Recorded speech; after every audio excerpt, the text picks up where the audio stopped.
Good morning. Happy Friday.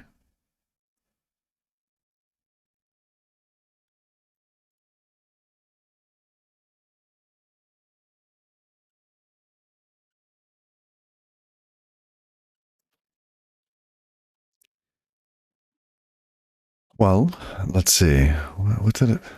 Last night I sat around waiting for the kids in their class and discovered that what we were trying to do yesterday was already done by the library we were trying to do it for. There is a static migration already. You can create a migrator using SQLX and embed it in your application. It's already there. So I plugged that in. I should probably retire. Let's go retire the other crate we were working on.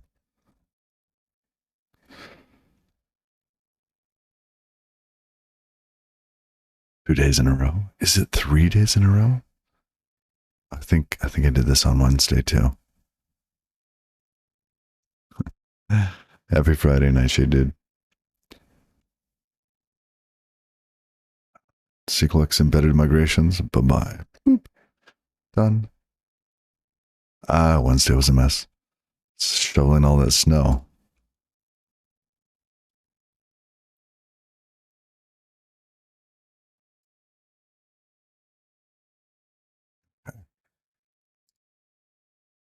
So the migrations already exist. I just happened to go looking for more docs. Was looking to work on our little migration system as I waited for the kids. I looked up their docs and saw that there was a macro. And so I just plugged that in. After doing that, I was able to, let's see, do we have this running? No, we don't have it running. I was able to get everything building and running.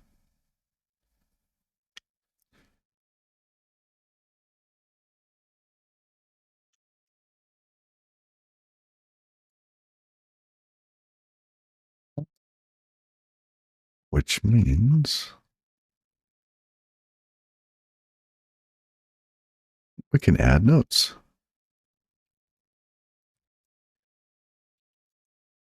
This is the third server.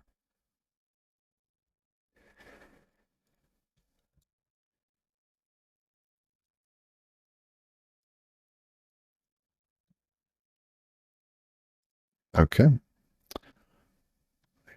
Oh, you're under a winter storm warning today and tomorrow. Oof. And we are actually running multiples. So 8282 is very similar. 8181. We have a different set of notes. And then at, I think, 9090 is the proxy. The proxy chooses one to send the request to. And I gave them different bits of data on purpose. The next step in the process is choosing one to be the primary, to be the leader, the writer.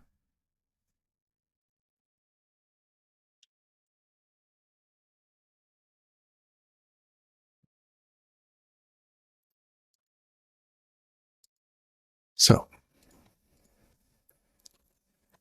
how does that work currently? The way that it currently works is that I'm speaking very slowly. The data plane sits next to the notes application. Oh, you know what? I can pull up the architecture diagram for that. That is on MonoDraw. So why not? How do I don't want to grab and move it. I just want to pan the window. There we go. So this is the current design I'm going for. Requests come in from the internet. They hit a proxy. The proxy is speaking to these data plane pieces. So it knows whether or not the machine is ready.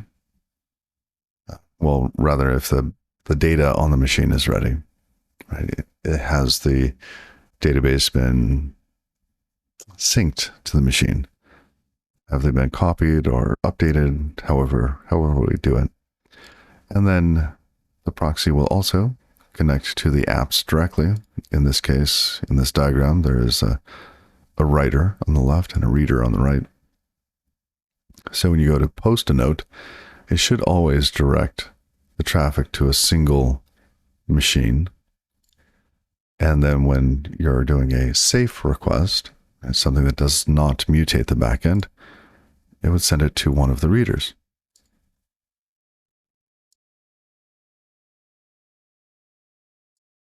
Now, the Notes application would be one of these here, the apps. It connects to a SQLite database. It loads the VFS. And then we have a data plane, well, another application that sits there listening for change notifications from the VFS, inspects the database, sends the mutations to the data archive, and forwards them on to the readers. At this point, we have something a little more basic that needs to be figured out. Which one of these machines should be the writer?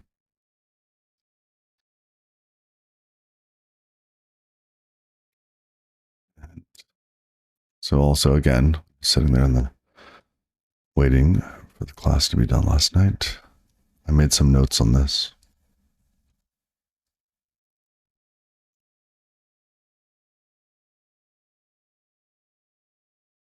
A data plane will be started on the machine. It will check some of the DBs, which is what it does already. It will connect to data archive. It's pretty straightforward, but these pieces here are a bit up in the air.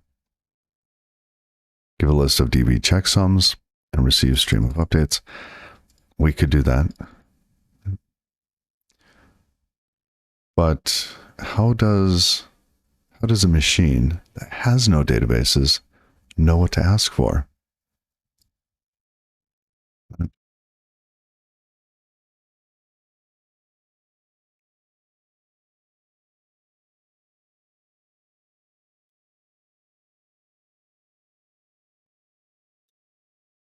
So there's that.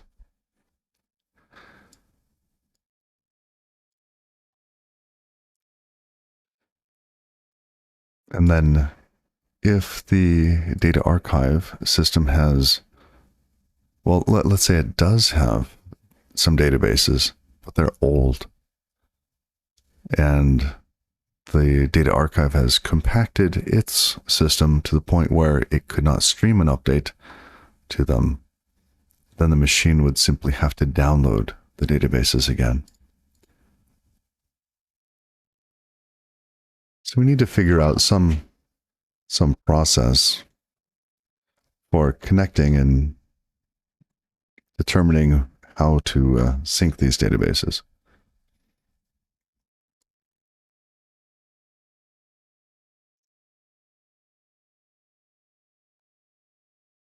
Let's see. Crank up my music real quick.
I had to plug everything in.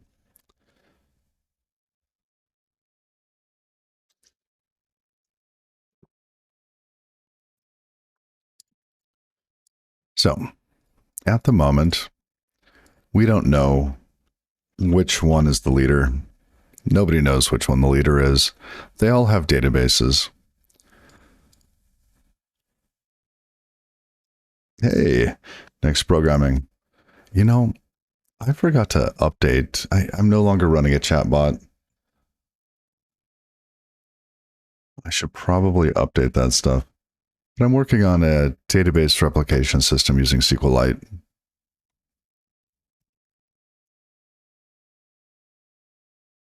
I call it Reverb.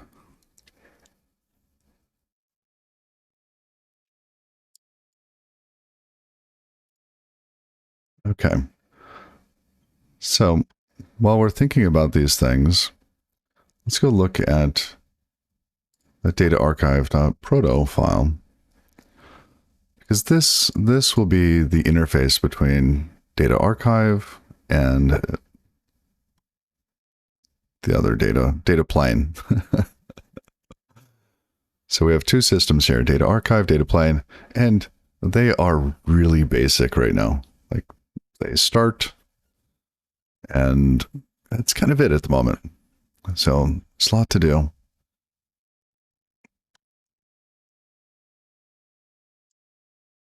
We will be using gRPC with protobufs, using a library called Tonic, Tonic. Man, I want to sing to this song. Bon Jovi, Living on a Prayer. Man, I love that song. Okay, I should probably turn the music down so it's less distracting to me. There we go.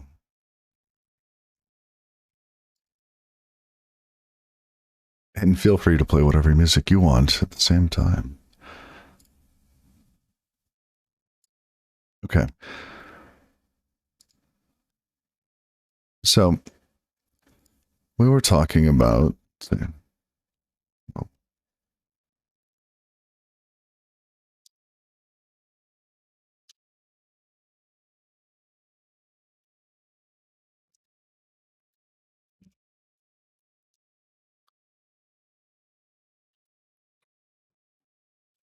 when a new server starts, it will need all of the databases.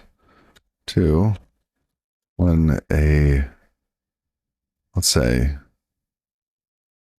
server restarts and has data, it will need the updates for the databases.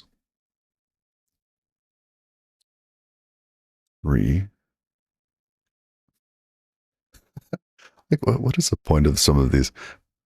When a server is running, it will need the updates for the databases. It will. It will need them streaming to it.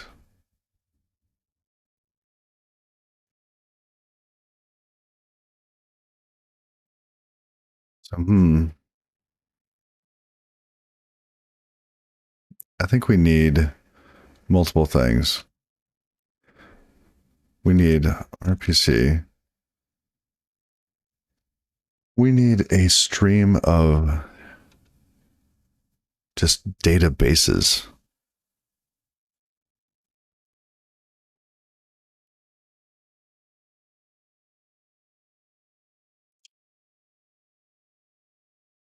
Get databases.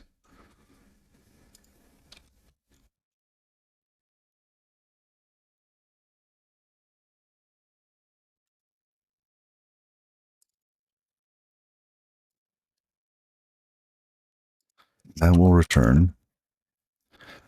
Let's see, a stream. I don't know. I just like streams in gRPC. I don't like having to poll for things, and this is a great mechanism.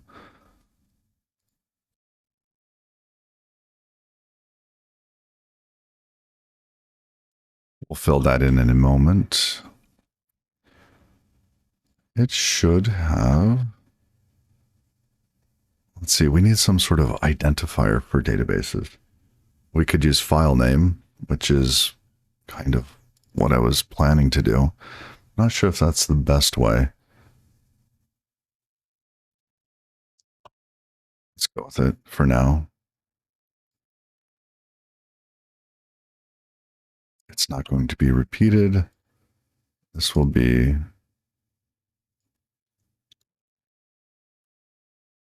a string, which is a name.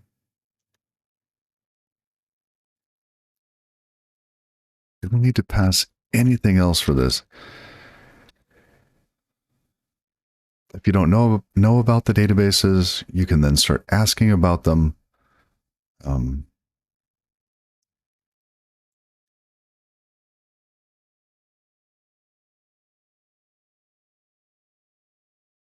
Oh, what if a database gets deleted?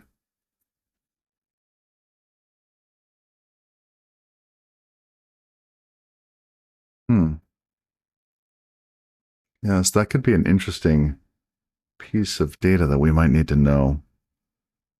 We need to know the changes that happen in a database, but then we also need to know about the changes that happen to kind of the metadatabase. Was it created? Was it deleted?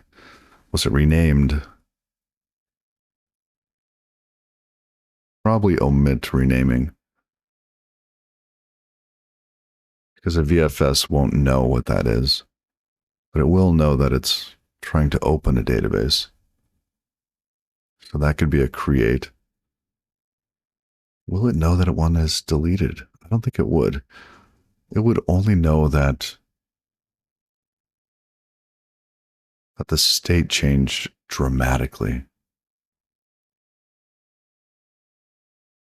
So if somebody decided to truncate a database or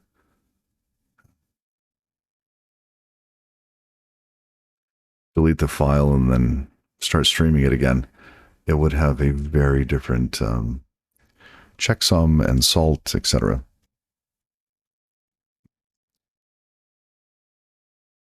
So SQLite databases, at least the write-ahead logging. Let's see if we can find it really quick. SQLite wall. We want. Actually, I want the other one. I want the local one. Yeah.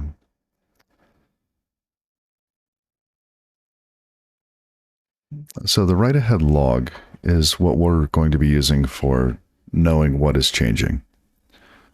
We inspect this using the VFS. It has checksums over the headers. It also has, let's see if we can find it. We want the frame.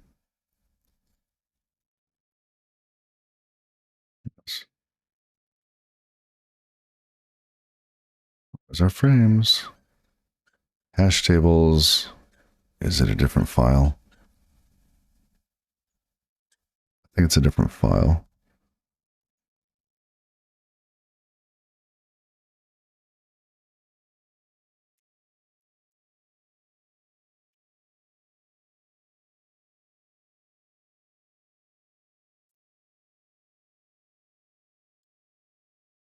Database file format. Ah, here we go. So part of the write-ahead log is that, you know, at the beginning of the file, it will have this information, and then for each frame, each basically change inside of a transaction, it will have, well, let me say that again. Inside of a transaction, it will have one or more of these. And so you'll have a salt copied from the header, so you know what part, like which database this is for.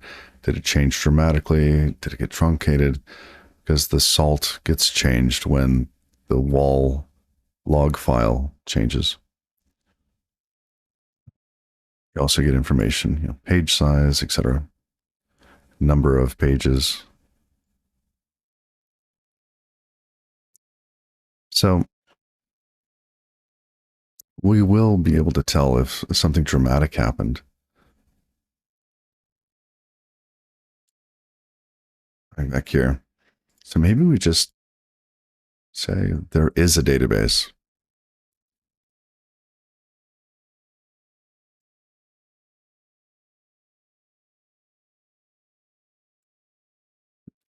What I'm thinking right now is, do we need some other process that's looking through the directory to see if databases are being removed? I don't know if we need to. It would be nice to not have to sync data, to sync data that's no longer relevant. That would be nice.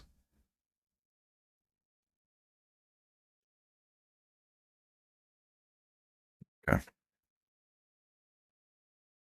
Maybe we do that later. Let's see, reverb.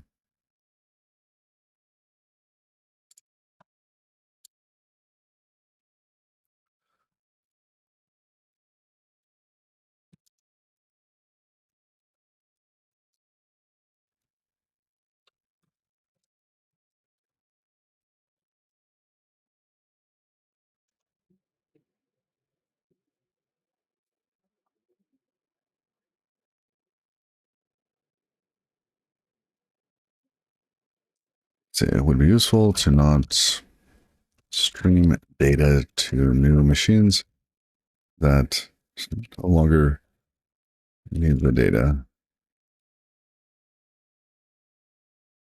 Something like that. All right, just capture that. So if we do that, maybe some other way.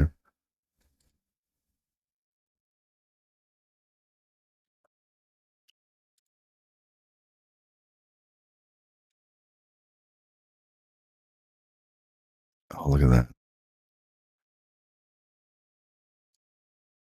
SQLite rolled a write ahead log file. It's not an error. I just wanted to catch my attention for this. So there was assault, and I capture the event basically by watching the file system interactions. And instead of truncating it, I rename it.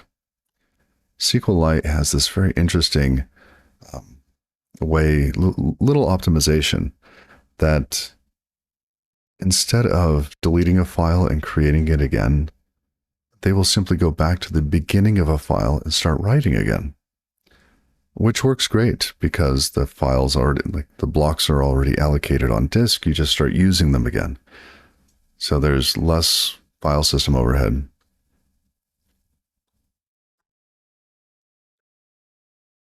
Okay.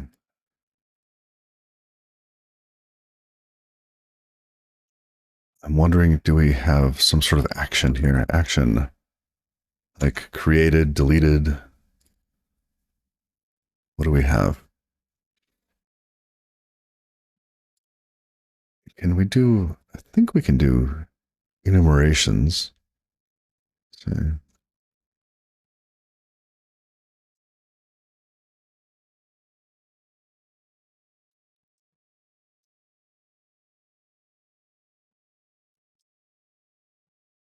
data archive, data plan status. Oh, yes, we can do an enum. Okay.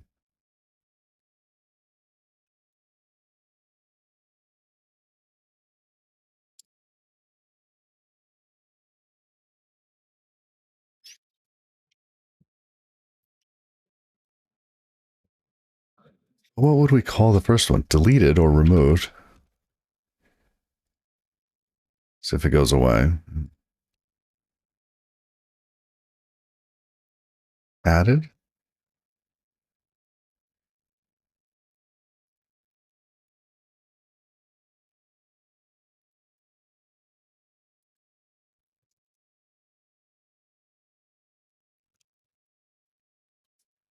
That would work.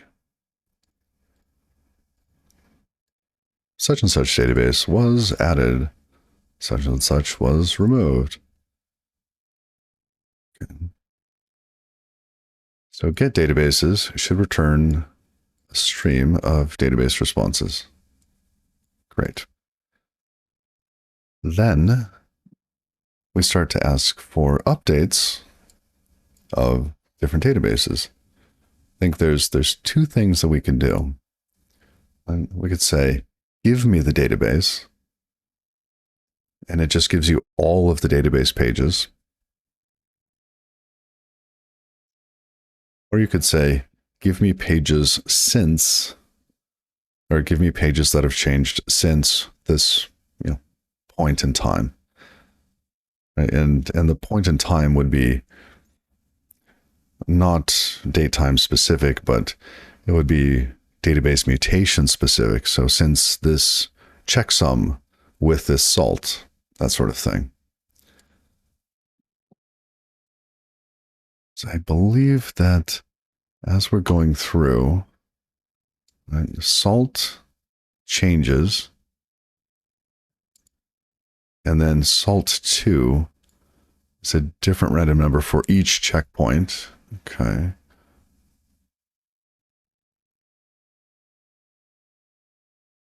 Copied from the wall header. Yes. But where is our... And then we have the cumulative checksum. So we could say from this salt with this checksum,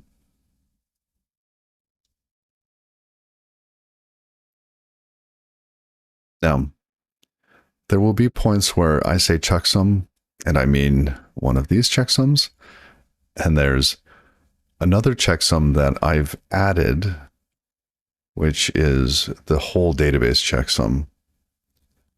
So data plane uses this DB checksum, which essentially has a rolling checksum.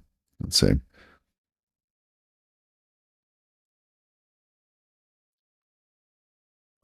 fix me's, but I can just talk through it. Essentially, what it will do is it will scan a database at the beginning, checksumming pages of the database. And when a page changes, it will remove the previous checksum and add the new checksum for that page that changed. So it should be fairly lightweight, but that should let us know if the whole database is consistent. Because maybe we missed something from, maybe a page was missed in being applied to a database. And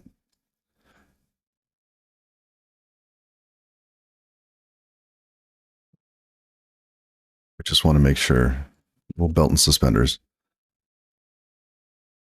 Okay, coming back. Let's write some code.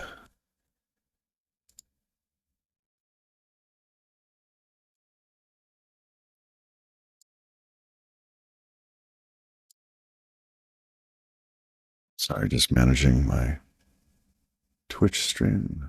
Okay.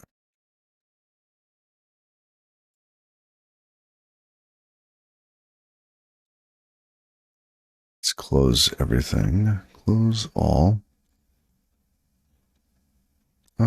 Sure, save.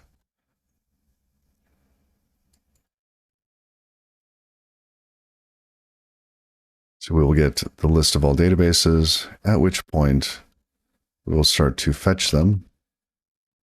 We will do one of two things. If we have it, we will stream updates. If we can.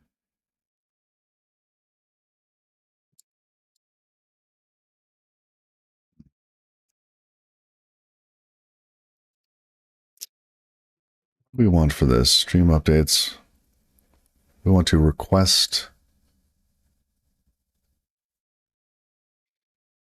and this will likely change as we get into this because of the of how we want to identify a certain point in time. Oh, you know what? I might have made a note about this.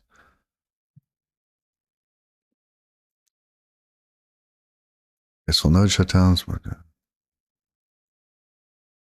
Support having the wall log checkpointed. Okay. So, no, that's not it.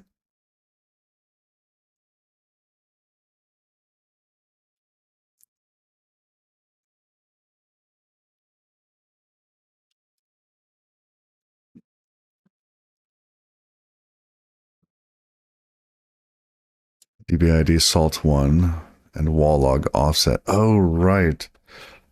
So basically, we need an ID for the database. That could be its name. That plus the salt of the wall log, and then the offset in the wall log identifies basically where you are. Because each wall log, uh-oh, I did not mean to do that. Oh, not yet. Okay, sorry, distracted. Butterfly.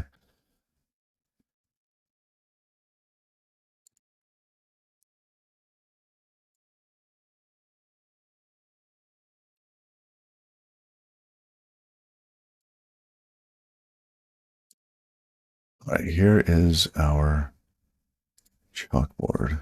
Let's see.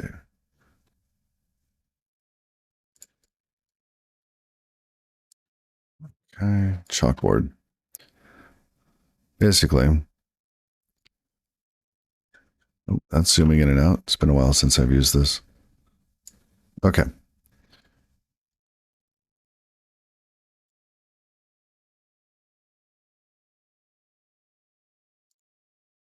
I don't want a spray tool. I want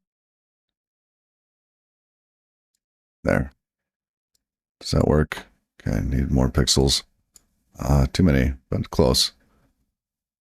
Let's go for 3. Okay.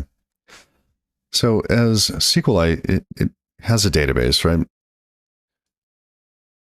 It has a database. And then as you're making changes to the database, it has a write-ahead log file, which is this guy.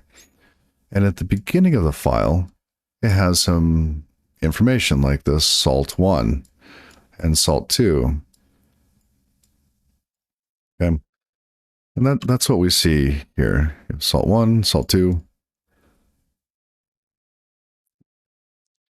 And this information helps you identify which changes are from this version of that log file.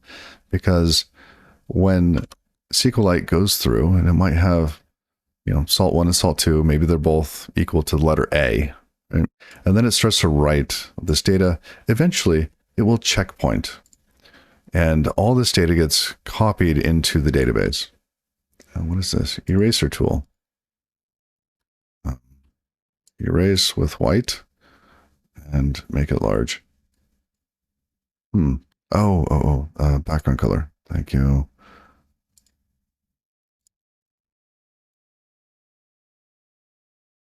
There we go. There we go. Okay. So then after it's written a whole bunch of data into the database, it will, or to the wall file, it will then copy this back into the database and overwrite the pages in the database file itself. And it will change the salt1 and salt2, let's say, to B, and start writing again. It will start writing. It will start writing to the log file. But now these will have a different salt. And that's how you can tell the pages from the first version of the wall log from the second version of the wall log. So we can use the salt combined with the database identifier, and then where we are in the file. Right? So we have the name, we have the salt, and then we have the position. I'm not so sure about the position. We could change this one. We could do checksum, cumulative checksum up through and including this page. That's interesting. And That might work. The nice thing about a position is it's easy to go to. You know exactly where it is. The bad thing about a position is um, it might be different in different places.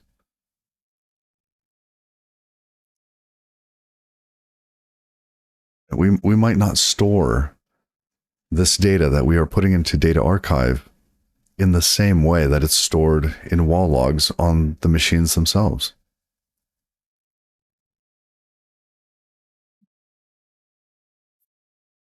Okay, so with all that in mind, we come back to this. And let's just make little steps forward. How do we do that? Stream updates. Let's do what we know. We will need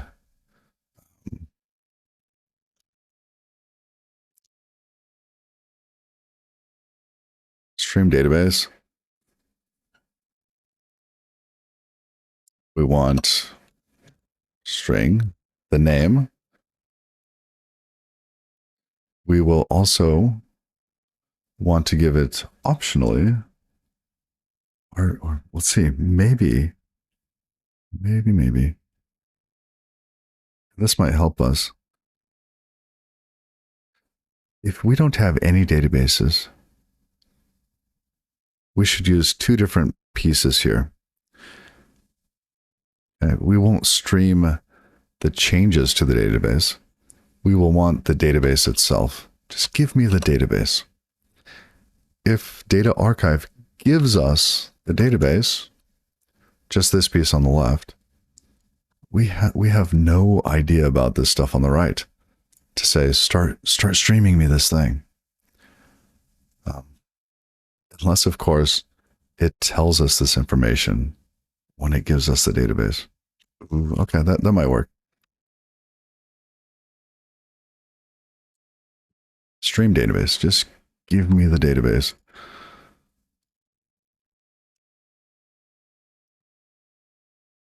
Stream database request.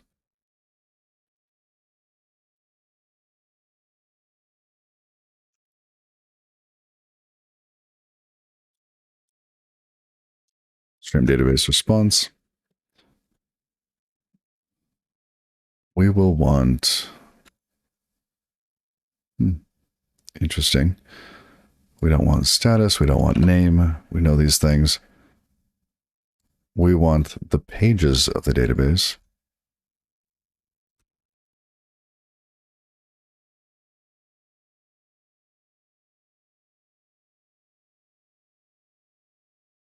I think we want these enumerated.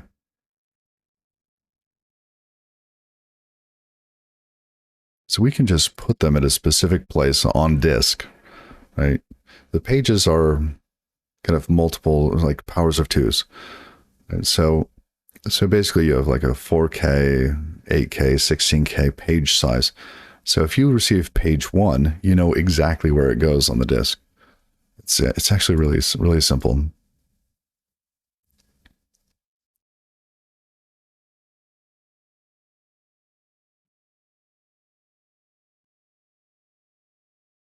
Let's see.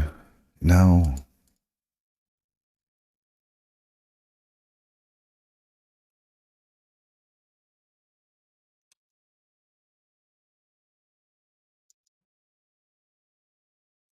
database page. Let's see. Database stream page.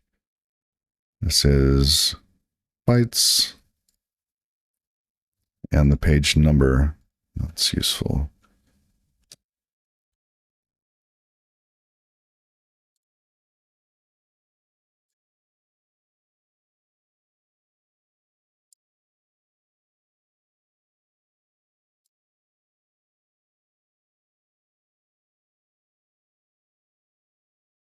Hmm.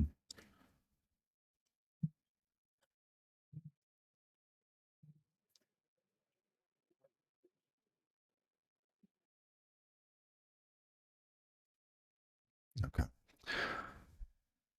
Still have to think about this a little bit.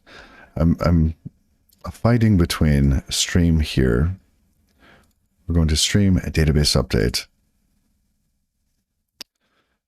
or whatever we call it. So we have a stream database request. We say, tell me about this. And it returns this. And this database update. Or is it even a stream? Is it just a database?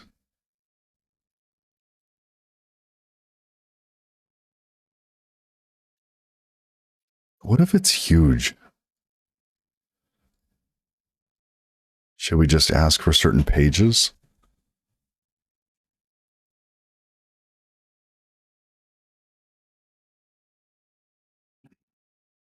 That's another option. Instead of saying, give me this, we could say, give me page X at version blah.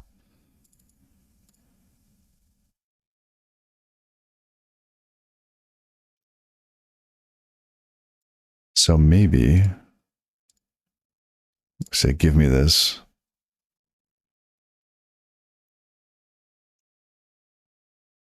Database info.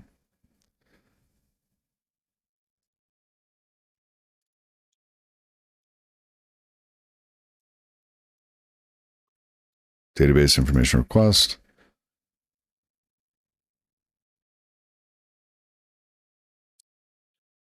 Say, tell me about this, and we get a response.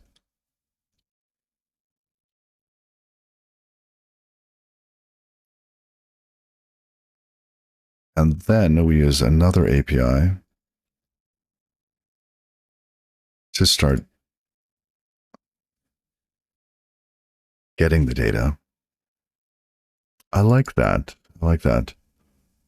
Commander Thrashton, how are you? Happy Friday.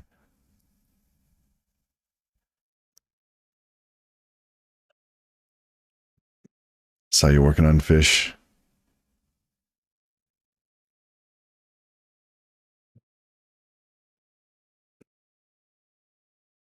Yeah, back at it. Back at it. What's up? Oh, goodness. Just kind of chilling. It's getting cold out. So literally, there's frost on the ground. A lot happened for you.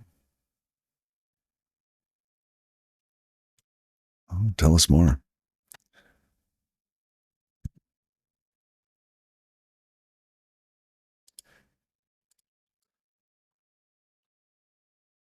So database information response. I think this will want things like page size and, or maybe the DB header, that stuff.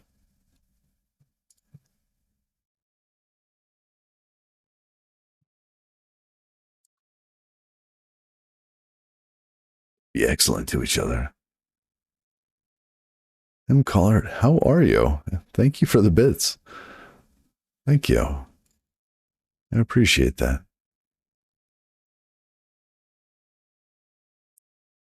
Oh, you stopped with Lisp and now, so Commander Thrashton, you stopped working with Lisp and now working with Rust or C++. Huh.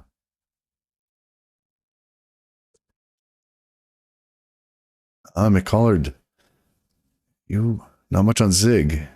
You're a C++ purist. That's cool. My C was my beloved language before Rust. And I've gone through the C++ books to. Oh, and now I'm not doing Zig, FYI. I am doing Rust. We're coding in Rust. And in this case, yeah, well, welcome. Never hurts to know more. And I've been learning a lot about SQLite, how it works, why it works, and how we can replicate it. So what we need here, let's see, we want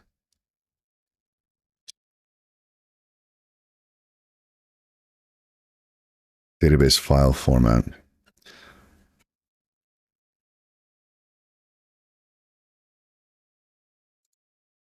So Commander Thrashton, you want to make your own language. Oh, that's cool. That's really cool. Collard, you're using SQLite 3 in a project. So, yep. Now, yes, you would have imagined replication as a C module, and it's usually done as a C module, but I decided to do it as a Rust module.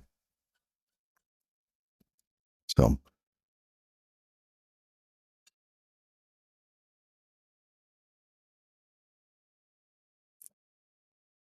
oh, Commander, so you made an interpreter. Oh, that's cool. Did you go through the Make a Lisp at the MAL project at all? I'm curious. Stations take over the world. In a world with a language.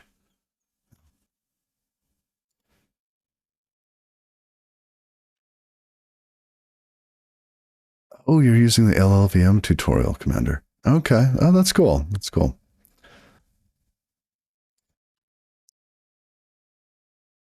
All right. So with the replication piece, we ask for information about the database. Say, tell me about Bob. And it says, well, this is what you need to know. So when we go to set up the database, maybe it gives us the database header. Because that would give us database page size. And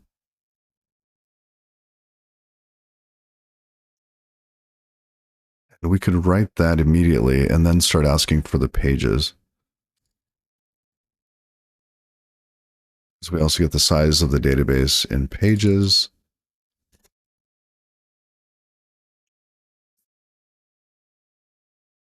So let's just ask for, we will get back the header.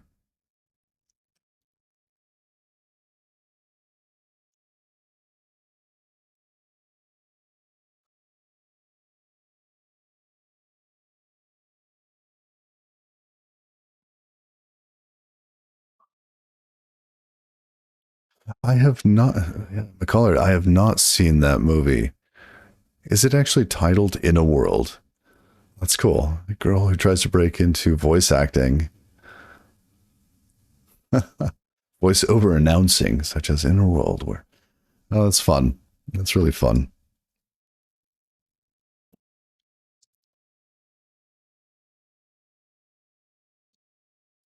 Let's see, we would need to know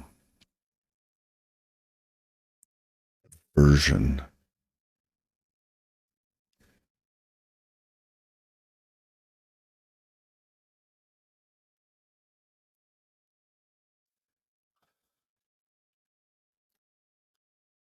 Well, Ray March, thank you for the raid.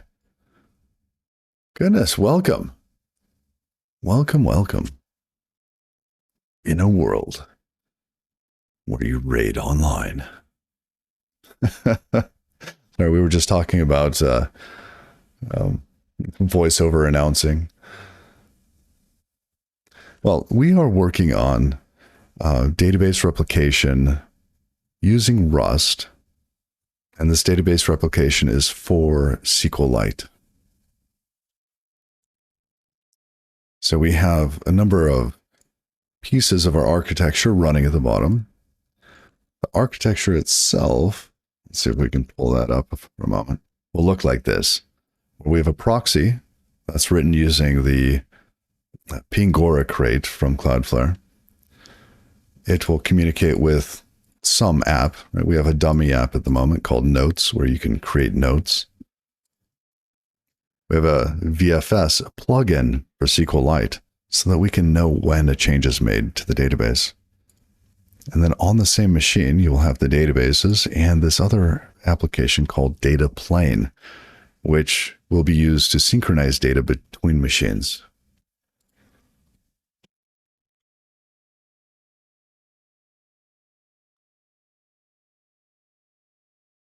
So that's where we are. And we're currently working on this little piece here, where the data plane needs to speak to data archive. So we're designing that, what it looks like, what the chatter will look like on the wire.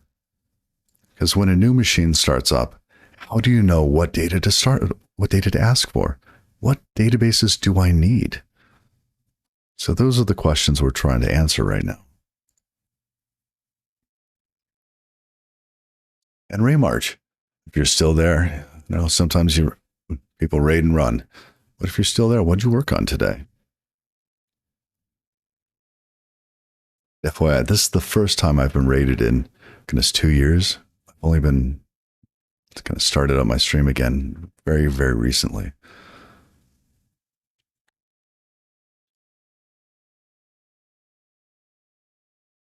So here, when a new machine starts up, it needs to say, what are the databases I should be concerned about?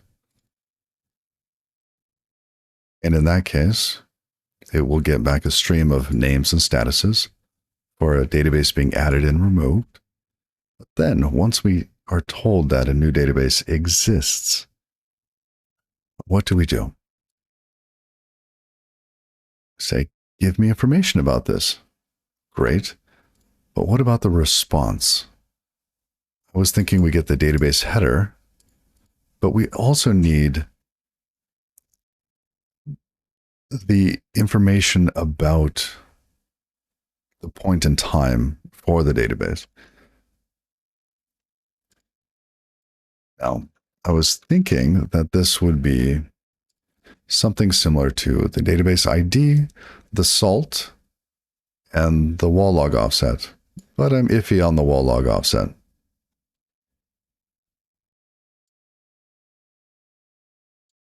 What would we call that triple? What would we call that type? So it seems like that should be its own message. Message something. That would be the name, the salt, and the database is not encrypted. So in SQLite, that's a great question. Let's see, database file format. So the salt actually refers to the wall log. And at the beginning of the wall log, let's go back a couple pages.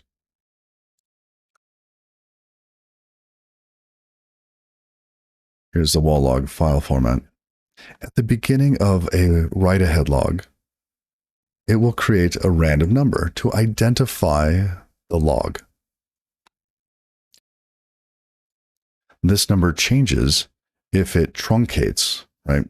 So once it has maybe 50 or 1,000 pages written into the wall log, it will take those pages and copy them back into the database itself.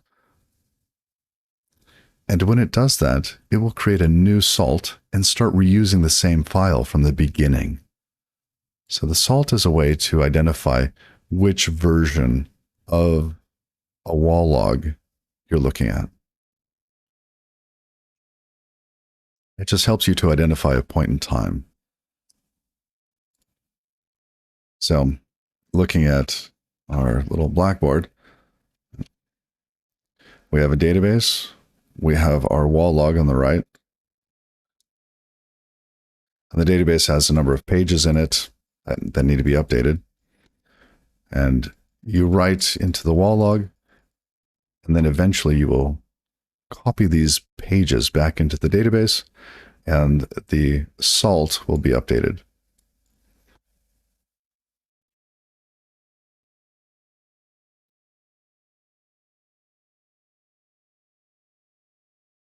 So we have the need to know what this point in time is.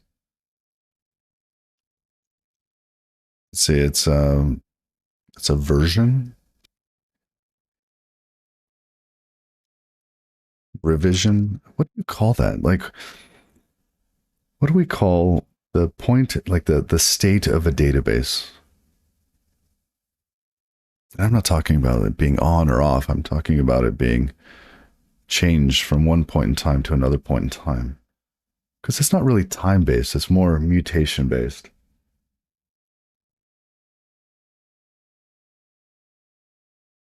All checkpoint. Maybe that's not bad.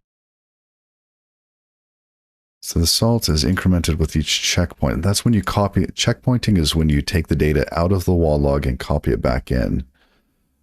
But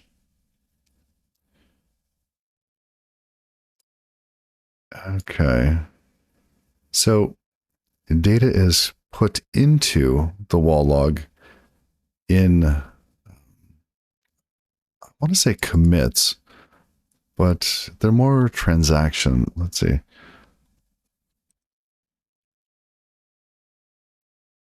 The reader algorithm. Okay. The reader first checks the wall to see if a page contains PK, blah, blah, blah. That's not what I'm looking for. We don't want the rollback journal. A commit marker. Maybe it is commit. All changes to the database are recorded by writing frames into the write-ahead log. Transactions commit when a frame is written that contains a commit marker. So it's really, once a commit happens,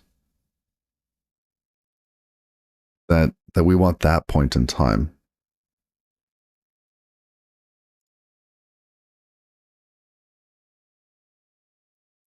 Yeah, dirty bit. It's okay. We got you. Database is dirty. Morning, Gamma Burn.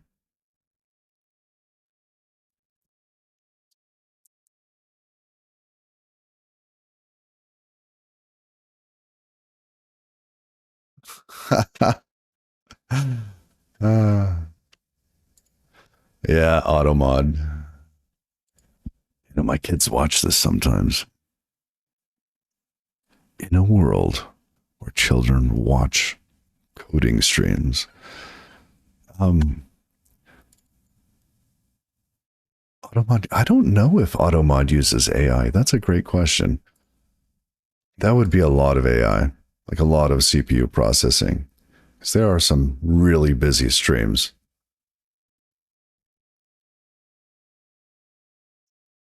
So maybe it's commit version or something like that. I like the commit version, commit info, or just commit. I'm at commit blah. Oh, I like that. And it has name, salt, and checksum. Sure.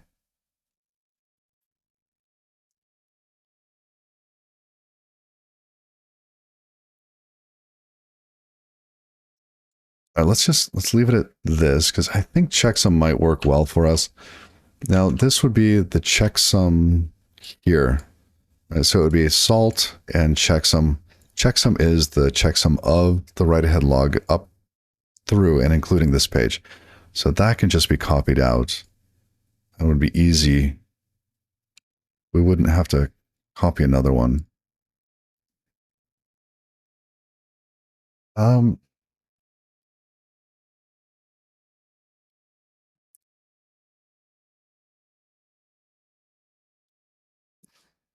Now,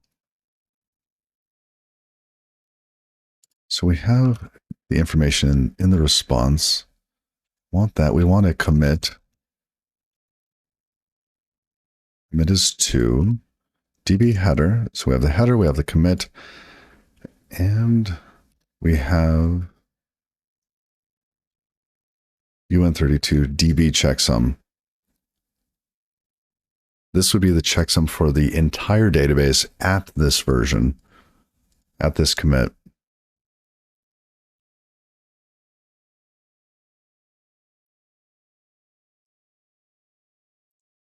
Okay.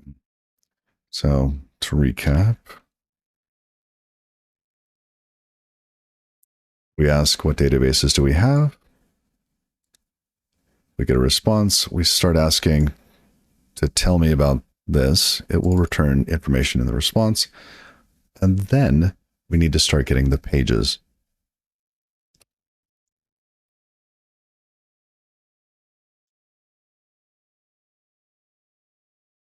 That could be a lot of chatter saying,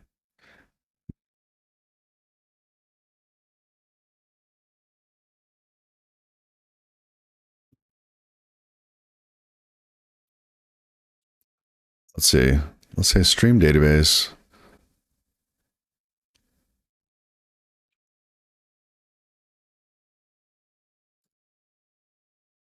This is going in the wrong direction.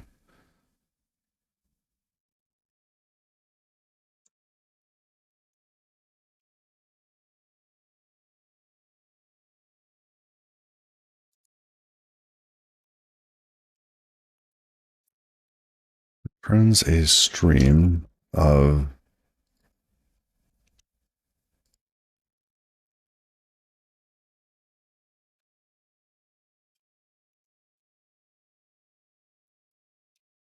okay.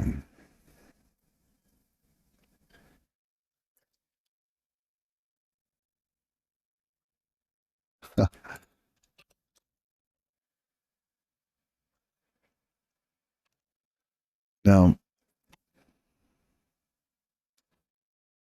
we will have the information about it. So we will know how big the pages are. We'll know the database header information. So we'll have this guy by then. We'll know the database checksum, etc. So we will ask for stream database page. We don't want the page itself. Getting rid of some of these. Some of these are so distracting. Okay. Do we use this? Just cleaning up real quick.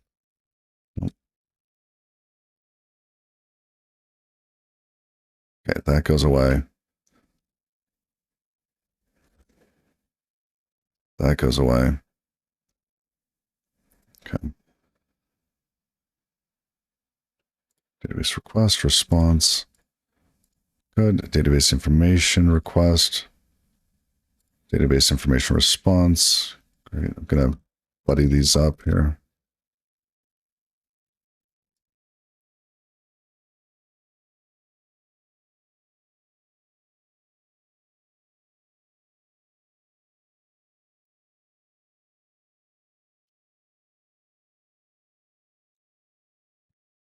Now, see, this is, I got that wrong.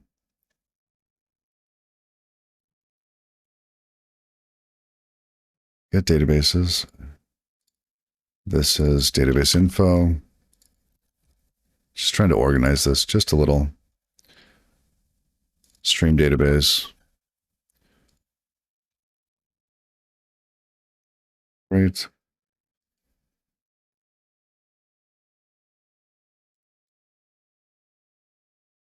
Okay. So with stream database, we have a stream database request. That I think should have basically the name and the commit. Name and commit.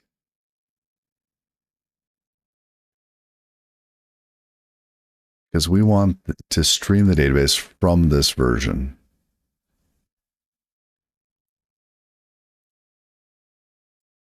And then we get a stream database response. So we will get many of these. So we will get page and the wall frame.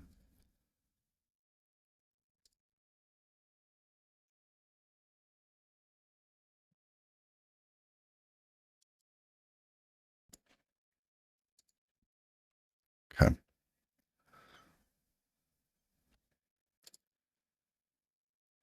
And once that's finished, once all the pages have been sent, then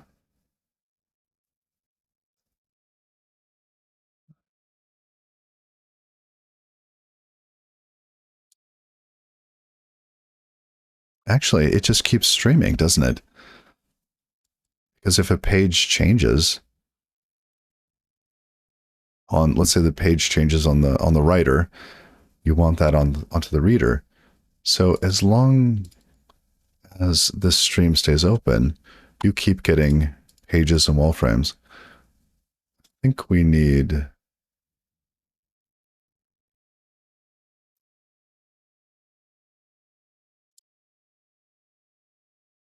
this is subtly different because those two use cases, you have one where you're just listening to a stream of mutations. Then you have another one where you're asking for all of the pages in a database.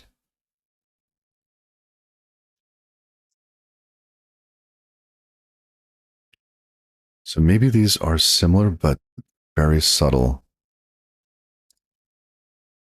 So we could have a fourth one, RPC.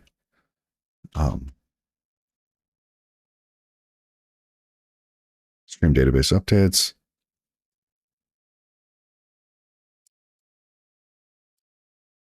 And this would be a database mutation. So I think that would change. This could stay the same.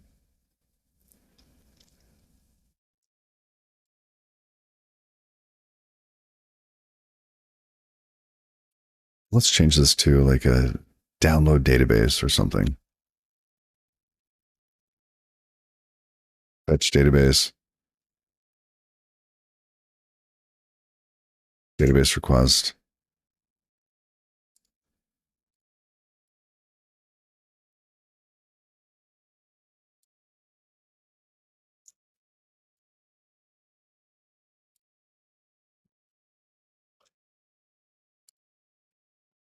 Okay. Naming is hard. Poor children.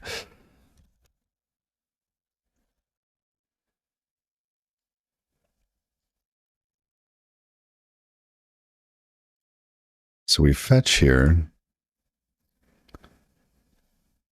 Great. I think this could work. And then we say we want stream database updates, which happens to have fetch database request. That, let's just make our new type for this.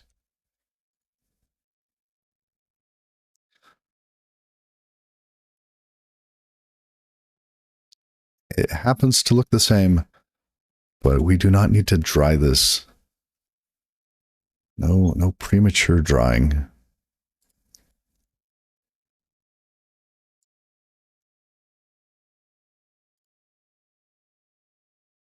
And that will return a stream of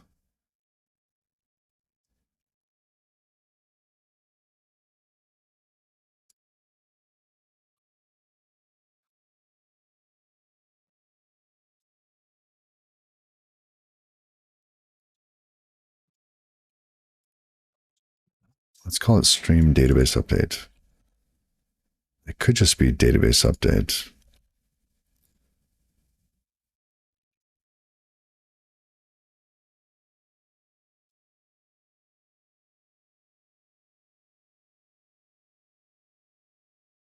Okay. Very similar to this, we will have the page. We'll know which page we're updating. The wall frame, which is great. Then we also need to know the DB checksum.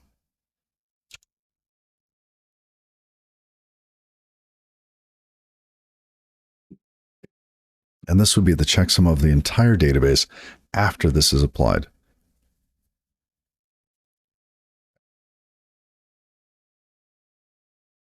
What else do we need? So we get the database, get the information about it, start asking for it. On line 11, if we already had a database and we knew where we were, we could say, just tell me what's happened since then. And if it can't, fall back to fetching the database. Seems reasonable.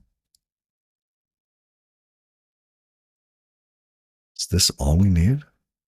Get that.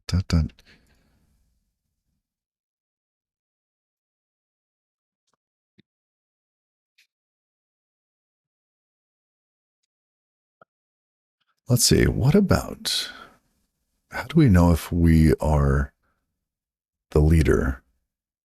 Being, if a machine connects to the data archive, how would it know whether or not it's the leader? Is it the first one that connects? If it disconnects, who becomes the leader after that?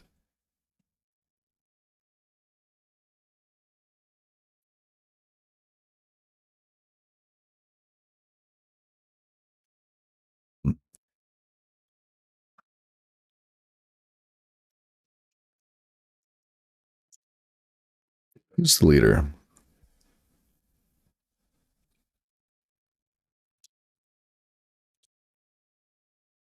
Which machine is the leader?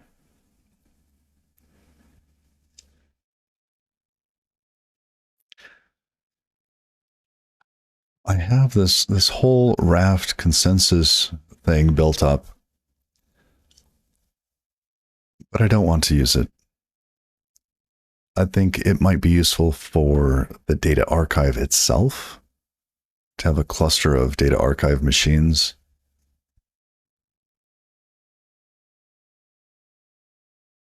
But for streaming this data from machine to machine, the proxy needs to know where to send the writes. The data plane on that machine, looking at the architecture, oops, that's not it. Data plane will need to know, am I the leader? Do I prohibit writes to these? Because on the reader, we can actually keep writes from happening to a database.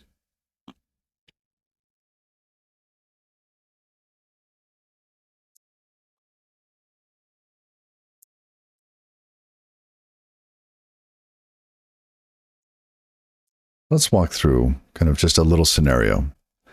You set up a new cluster. There is no data. What happens? In this case, your cluster connects to data archive. Nobody has any data. There are no databases. And somebody has to be chosen. One of these machines is chosen as the writer. That could be the first one. That's simple.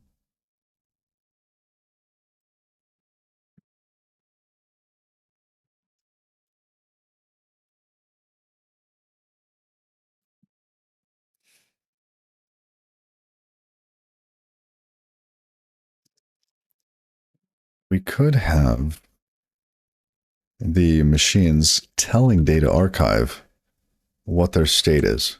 Here, RPC. Oh, so cute. Look at that autocomplete. No, it's wrong. Go away. So we could tell the data archive what my state is. As a machine, this is my current state. Status update request, return status update response. Right? You go through, you get your databases, all this happens, and at some point, you send a status update. Yeah, that's the request. And then you might get a status update response that says, congratulations, you are the leader. That might work. That's a possibility. Let's leave it on the board. It could also be first one to connect wins leadership. How does this break? This breaks when this one breaks when the leader dies. So let's say the leader dies, and you have 5 other machines that are streaming data, trying to get up to date. Which one of those do you pick?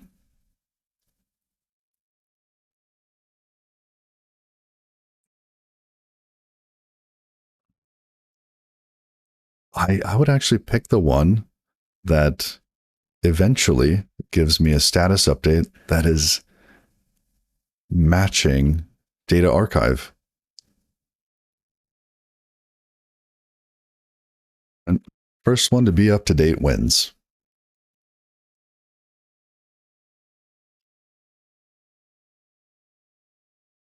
Could be on the other side of the world from the data archive, but that's unlikely. Light only moves so fast.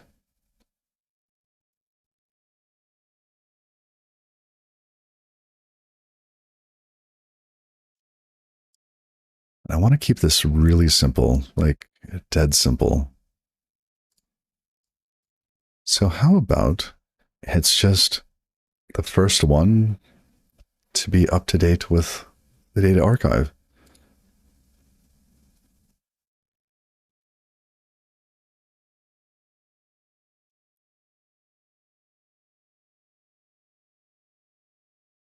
So you send a status update after some period of time. I imagine, we use something like a Nagel algorithm to know when to send an update. So there would be no sense in sending an update, let's say every second. That's a lot of waste, especially if you're constantly streaming data for some reason. If you're constantly streaming data, there's no need to, there's no need to change the leader. Although the status update might be interesting for other reasons, just to be able to track by data archive where, like, who's in sync and how in sync is everyone. That's not okay. Yeah. So maybe have it on a cadence or, n milliseconds after the last update.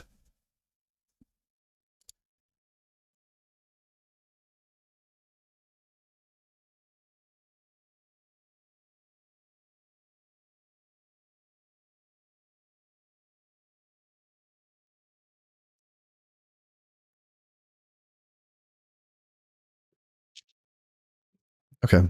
I like it. I like it. It's simple. And that's what I like about it. It is really simple.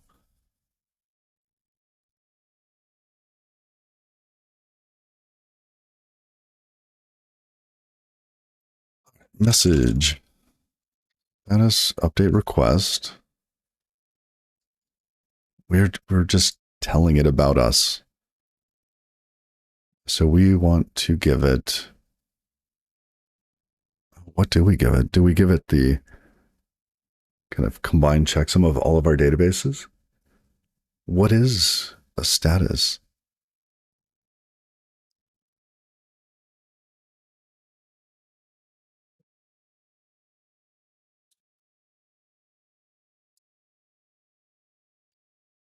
Grab some water real quick.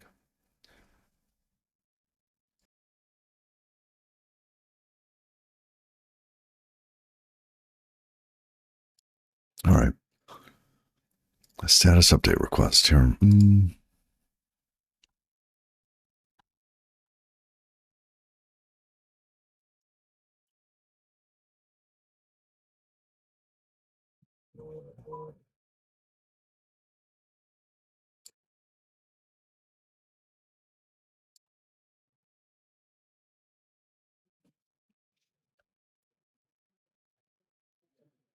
Let's say this is a UN32. This is a like combined checksum. I'm thinking of it's kind of a simplified version of a hash tree. I forget what that's called. There's a data structure that is it a Merkle tree?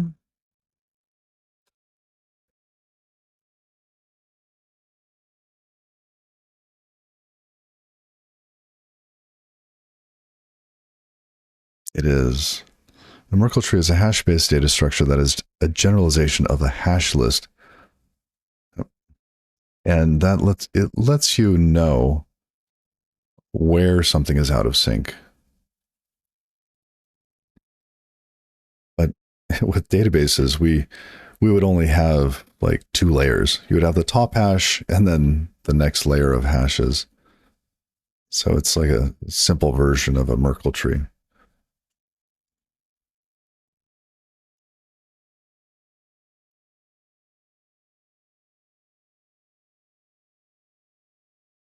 Okay. Why do I keep coming back to this page? I want the code. Here's the code. If we just added all the checksums together, that would give us something unique.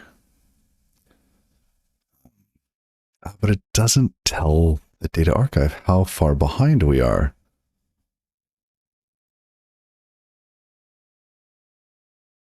It could be a list of all statuses, all commits. This would identify the database and then where we are in it.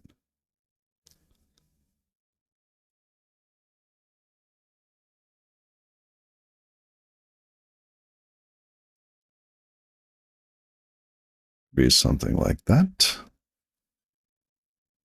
Let's move this up.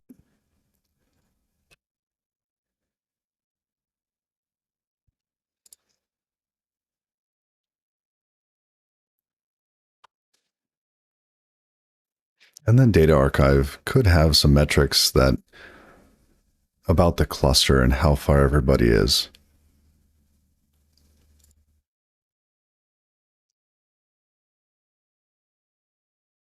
Okay. Not bad. Because we could do this in the other direction. Right? The database sends, or the data archive sends out information, and then the cluster responds. This is also not very linear. You can't take this and subtract it from the other one to say, oh, your diff is 3. You are 3 behind. You have to know what the log looks like to calculate this.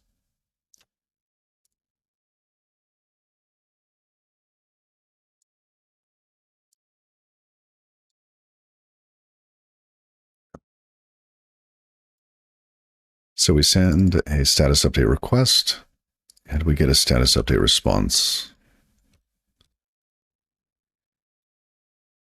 It's not going to be a commit.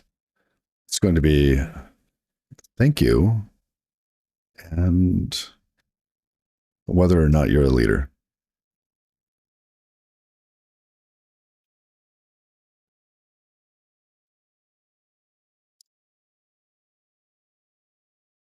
Is it bool or boolean? So we'll figure that out.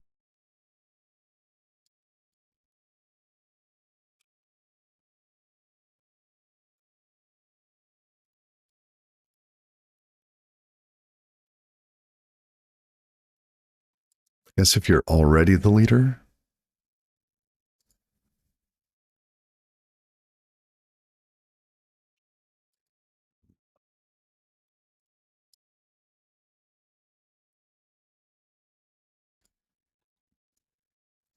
so yeah, we could just tell it's like some new server that it's suddenly the leader. And then it will start sending updates. We would need to tell the previous one it is no longer the leader. Proxy should update pretty quick. And then we just start listening to mutation events from one or the other. We just switch.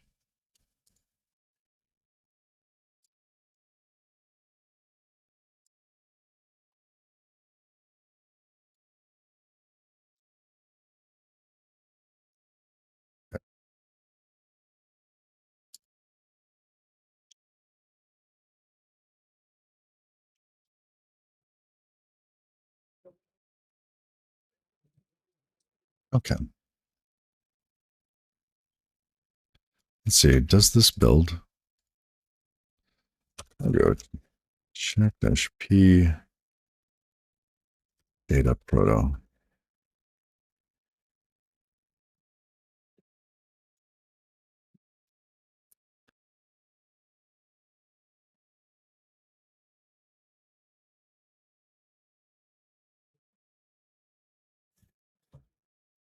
Failed. Expected returns on line 25. 25.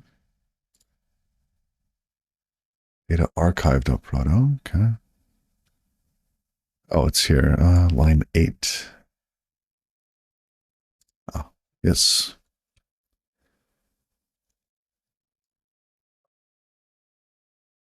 expected a semicolon, of course. Expected field name. Line 25.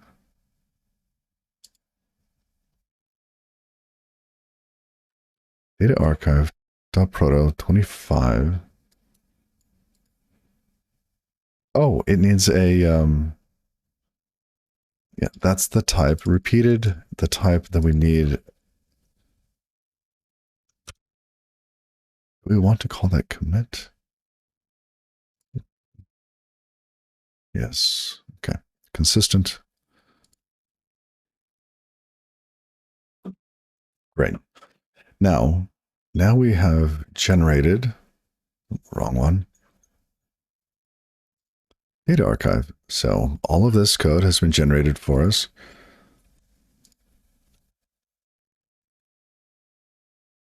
Let's see. All 750 lines of it. So we have, let's get this wired up. Data archive.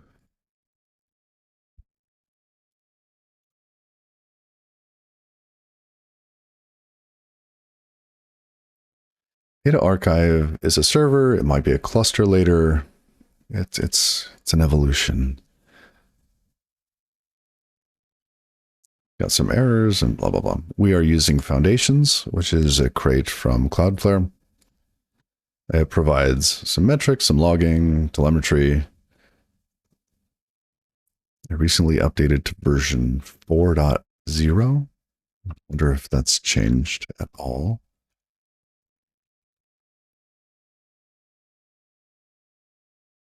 Four point 1.0. Oh, goodness. Tell us what changed.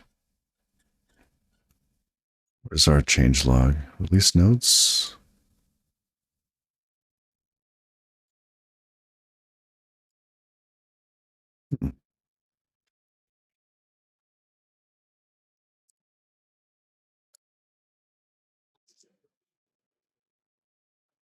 Move routerify dependency.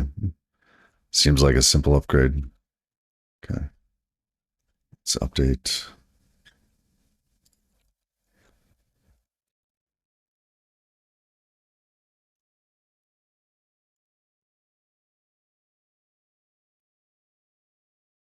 Okay.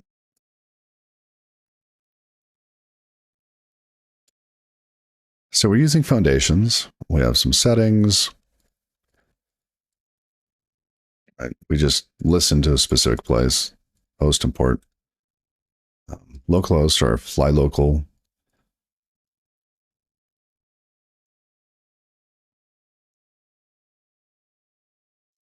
I am planning to put this on something like Fly.io. I don't want to be dependent on, AWS or Google or, Azure. What is Google's called again? GCP? Google Cloud?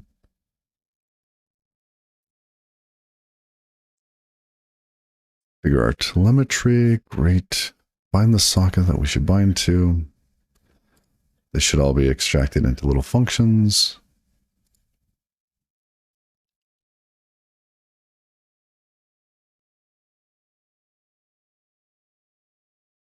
All right, here we go.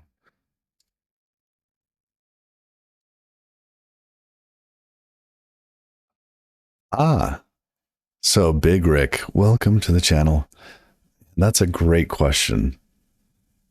This all started when I went to use, I think it's called LightFS. It's a Fuse-based file system that does SQLite replication. And I started building an application on top of that. I thought, you know what? This is going to be great. I'll be able to, have the data local. It'll be fast and awesome. And just me being me, I start to look into how many databases can I put in this? How how would it scale? And I think the technology looks great, what they've done. I've looked over the source and whatnot. Um, but it has limitations that I don't want. So I'm actually building I won't call it the next version because it's not something for Fly.io. I'm not building this for them. I'm building this for me. Um, but I'm building an alternative to LightFS that I'm calling Reverb that is much more to the metal and should be able to scale to many more writes per second, like orders of magnitude faster or more capable. And so, yeah, basically same thing, but fast or faster.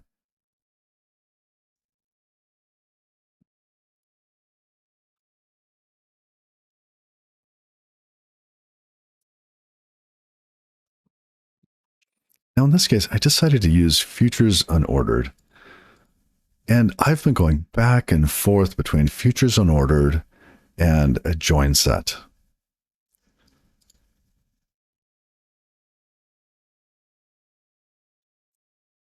I think I should probably just stick to a join set.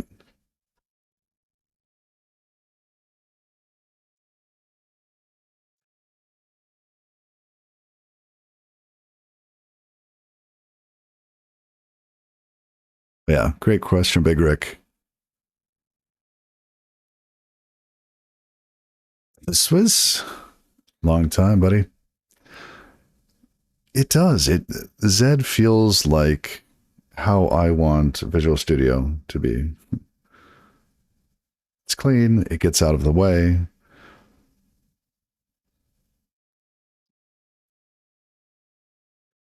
It has just enough, and it's fast. I like that. What kind of brought me out of Helix, because I've been using Helix for goodness since I stopped streaming, right? When I went on my epic break. And I think that's 2 years ago. I've been using Helix since then. And I started looking at these because I just wanted to stay up to date. And these editors don't have the same Copilot integration or AI integration that VS Code, that Zed, that goodness, the IntelliJ version. I even signed up for their service, tried it out, compared it versus Visual Studio and Copilot One, and so with these changes in how development works, it's important to stay familiar. Whether or not you end up using it, it's good to understand what's going on. Most I've really gotten out of it, um, generating unit tests. It's been great for generating unit tests. You have to be careful because it doesn't cover everything that you may be concerned with, but it gets you, I'd say, 80% of the way there, which is quite a bit when you're writing unit tests. Some of the autocompletes are just nonsense. It does attempt to add more Intelli to IntelliSense, I feel. So,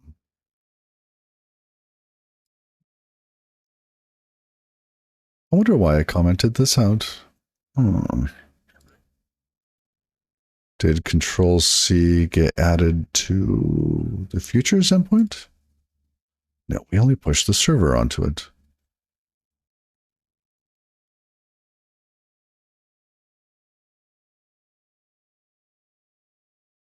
Okay. So we have, okay, membership service, great. I have no idea what this is. Reverb data stream server data proto. What is membership service? Is it this? Record transactions? No.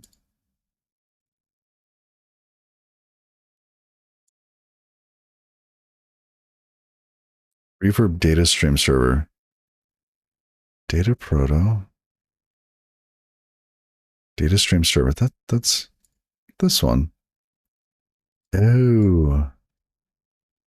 Okay, so this would be for the for a the leader sending transactions, sending updates and whatnot. I purposely ignored this. So we'll just leave it where it is. But we are going to add another service. Let's rename this to data stream server. Fine. Let archive server equals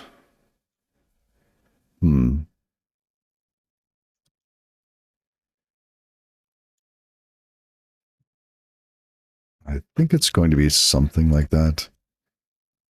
Data archive, lib. So that includes both.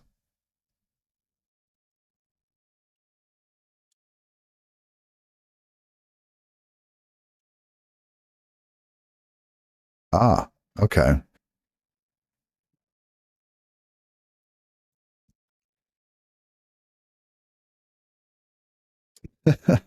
To do. So we create a new server. Basically, it's a type that implements a trait.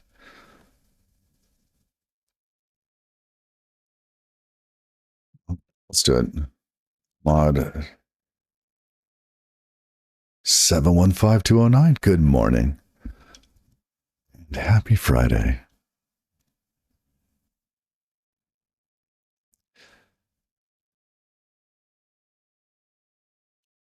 Data archive.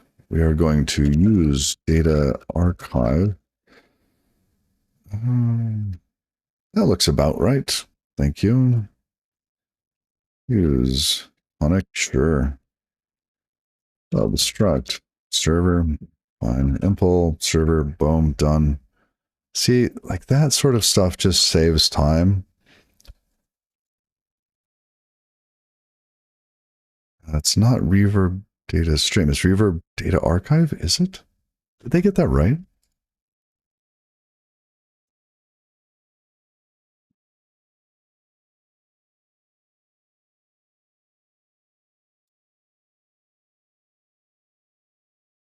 A data archive should be here. Oh, data proto. That's right. Data.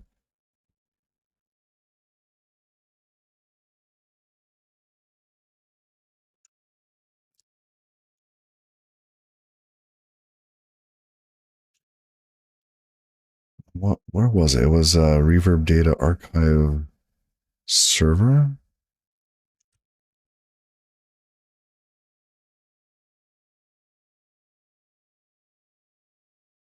We need that. Okay.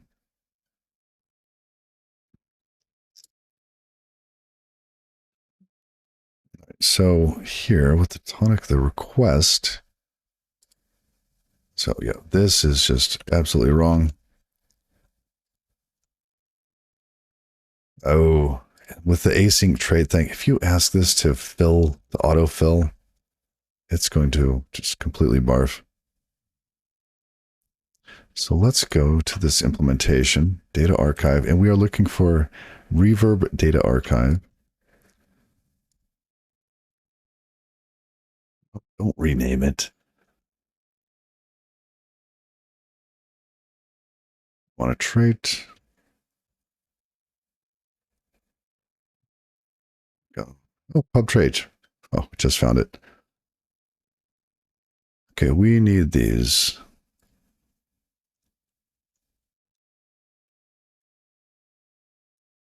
Okay.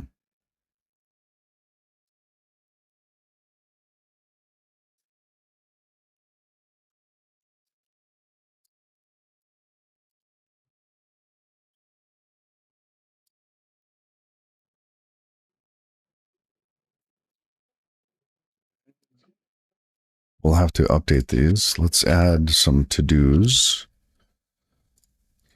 There, there, there. How many more?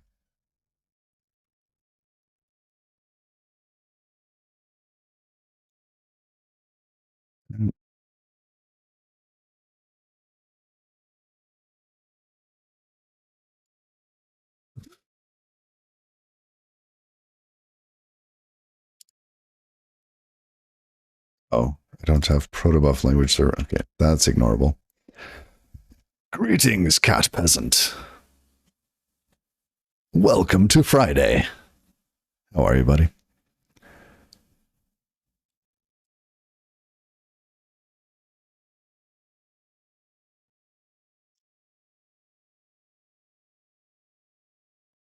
I got about 20 more minutes. 20 more minutes here. Okay. What's bothering me is that this is not failing gloriously. Oh, there. It's failing subtly. I get it. I get it.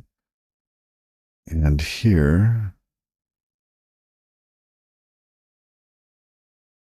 Let's see, what did it want for this type? Async, blah, blah, blah. Well, did this one not have an associated type with it? Associated type in nipple without body is equals unit. Yeah, it's going to hate that too. Can we just say that equals something? I think we can.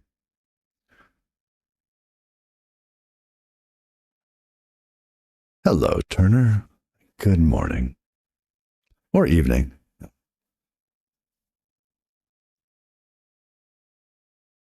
Grab some water again, just a moment.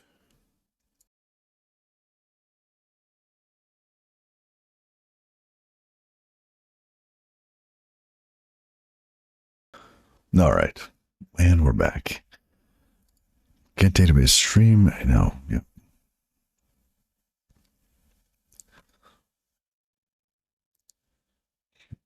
Get databases stream. What? I want to see what this is. Okay. Get databases stream is used there.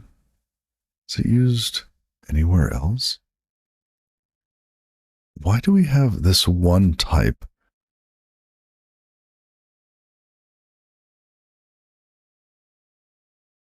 There's only one associated type. Service stream response for get databases method.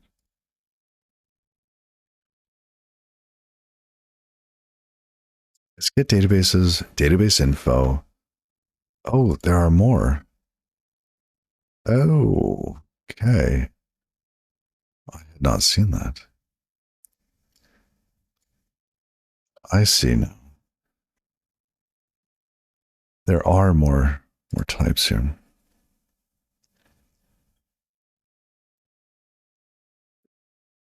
Okay, that works.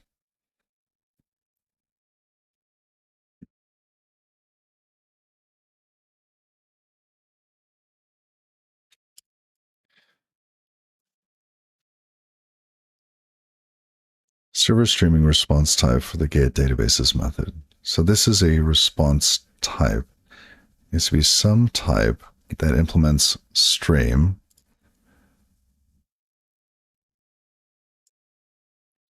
Stream with an item.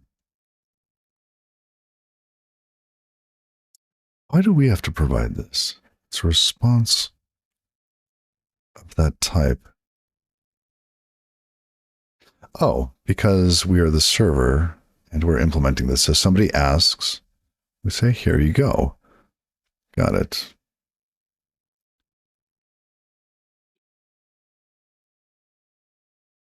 Why is it not serializable? I mean, it's gRPC, but where are the...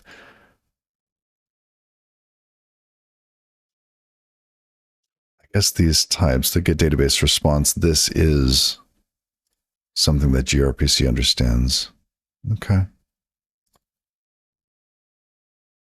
So how do we define this Tokyo stream of these things? And it could be, let's go look at Tokyo stream. Is this a re-export? This is from Futures Core stream. Oh, okay. That makes sense. But I want to look at docs for Tokyo stream. They have wrappers around streams.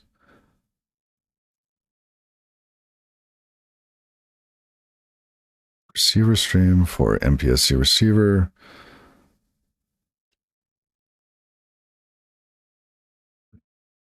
See, this could be interesting because we would have multiple machines, or we would possibly have multiple machines wanting to know when new databases need to be listened for.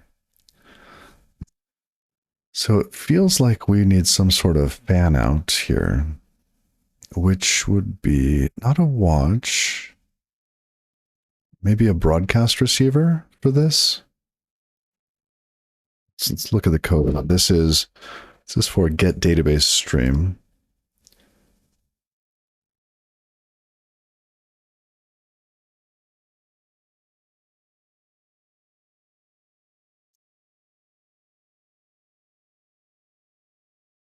I disagree with myself on this already.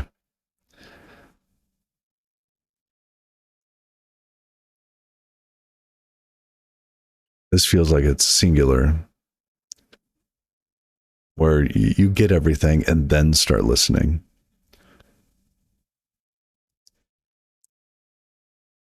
So in this case, going back to the chalkboard, it feels like the listener makes a request to the server, data archive server, and it wants to know what all the databases are that it needs to pay attention to.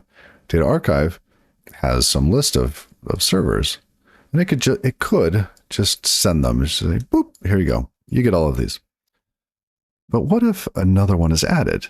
And the design that we have here allows us to then send this update as well.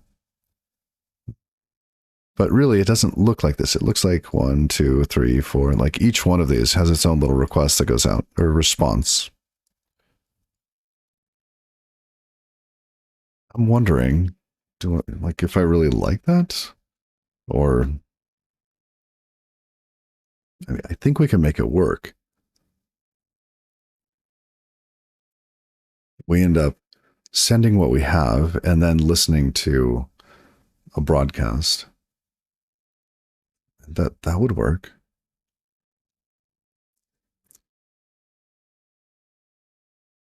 Okay.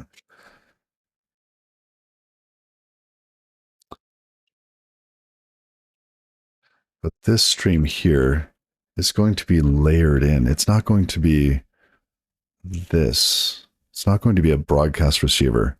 It will eventually hook up to that. But it feels more like a MPSC receiver.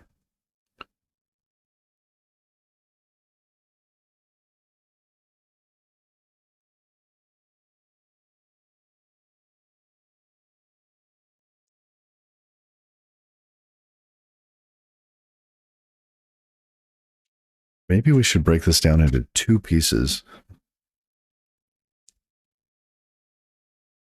Give us what you have and tell us if there are changes. So we're trying to do both in one.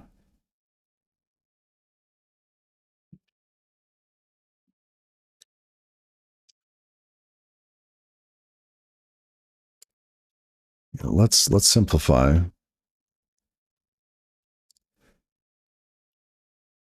Let's go back to our proto.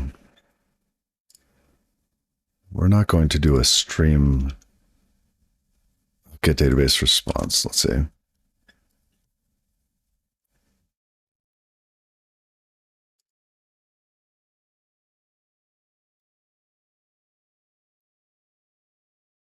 Database status. Sure. And this would be repeated.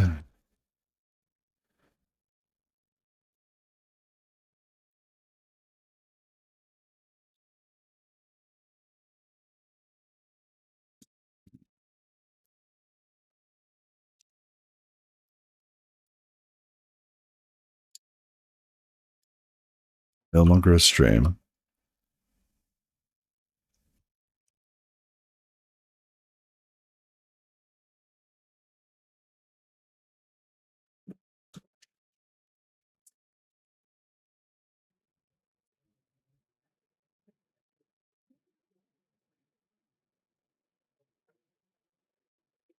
Databases stream. Not very original, Halsey.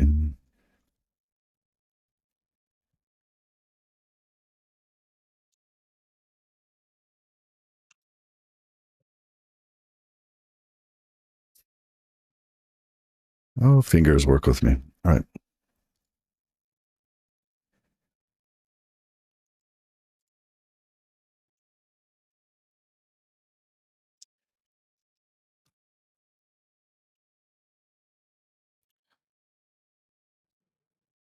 There's nothing in this request. We just want to start listening.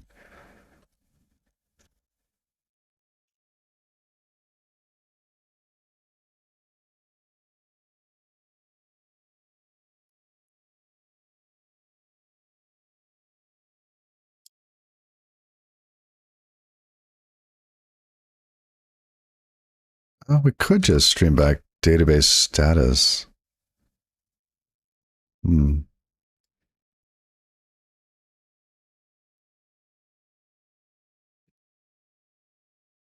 Oops.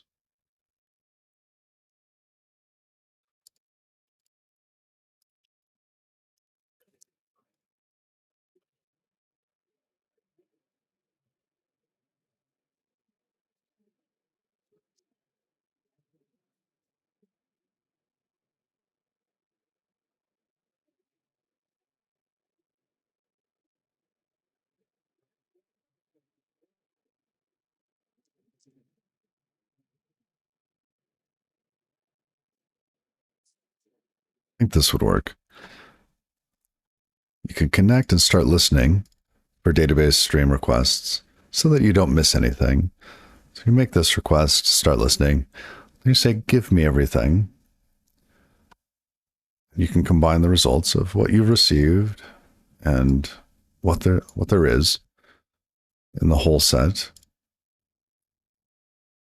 And then you start syncing. Okay. Let's try that.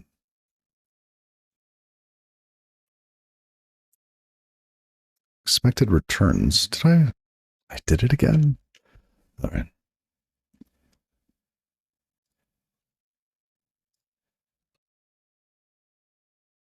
Expected field name. Line 43?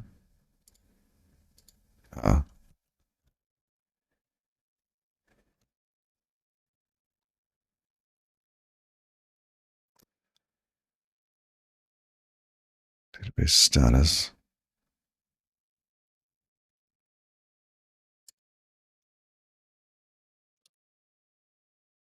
Okay. Got it. All right. We're coming up on the last 5 minutes or so here.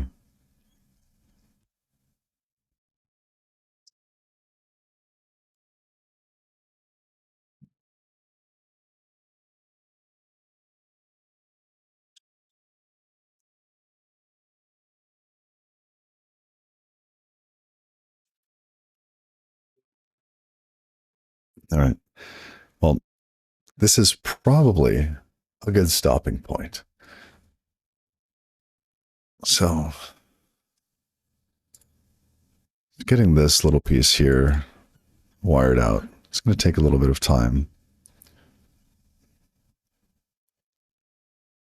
The id of Alan. It's going pretty well. Thank you for asking. Happy Friday.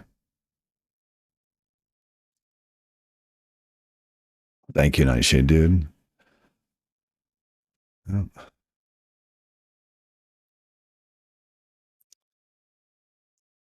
I might have a stream this weekend.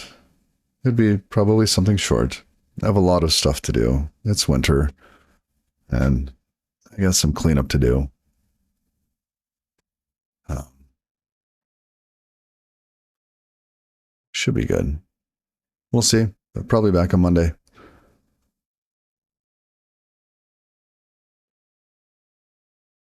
I don't know. I like making kind of regular bits of progress on this.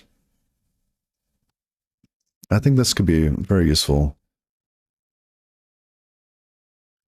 My big goal for this is to build this out and then have something that's like a WordPress alternative. Those of you that have been around a while have seen me try to make a WordPress alternative built into Cloudflare Workers using Rust. That was fun.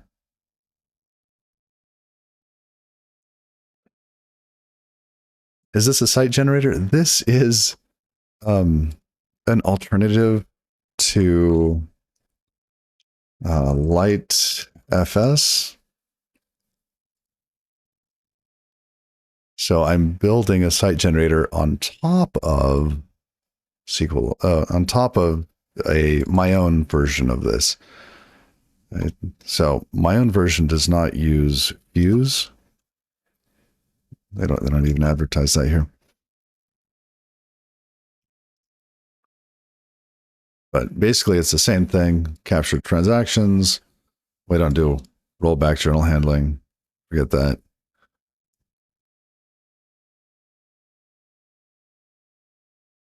Going to get back to the game or still no-go due to work? Oh, it's probably a no-go due to time at the moment. That and I see this as, maybe having legs to it in the future. The game is definitely kind of a project of passion. But I see, if I could get this thing going as a bit of a alternative to, let's say, WordPress, it could be fun. It could be fun eventually, in like a decade. So,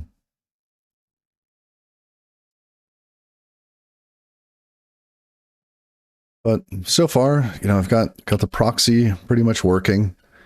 Oh, let's show what we have so far.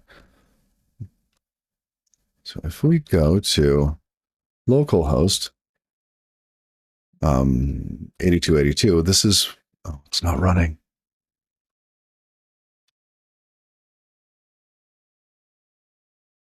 Let's see if it'll run. Big money, big money, big money. Oh, I forgot to run the 30-second ads during compilations today. I did that yesterday to try to keep the random ads from happening. But we're at the very end of the stream. It doesn't seem to make sense. Boo. Okay.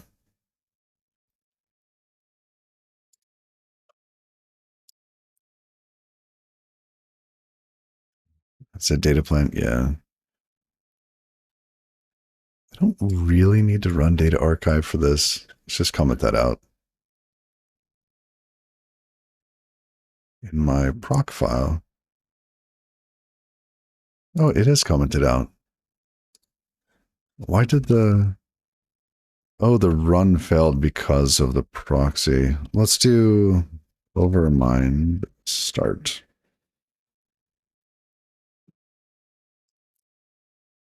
Yeah, so I want to try to get better at ads during Rust compilation.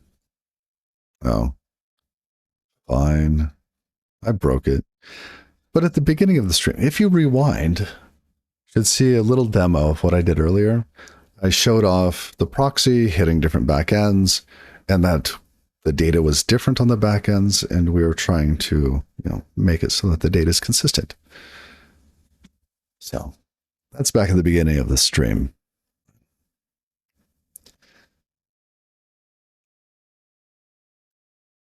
It's been great hanging out with y'all. I am going to bail. Let's see. I haven't done any sort of raiding recently. I should probably do that. We received a raid. Let's see. What do we have? Twitch.tv. Software and game development. Let's see. Oh.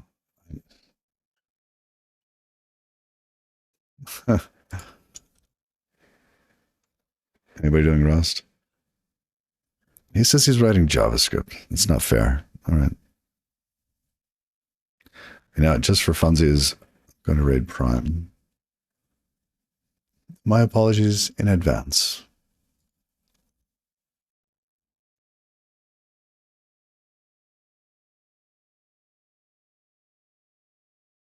Y'all have a great weekend. Till next time. Bye bye.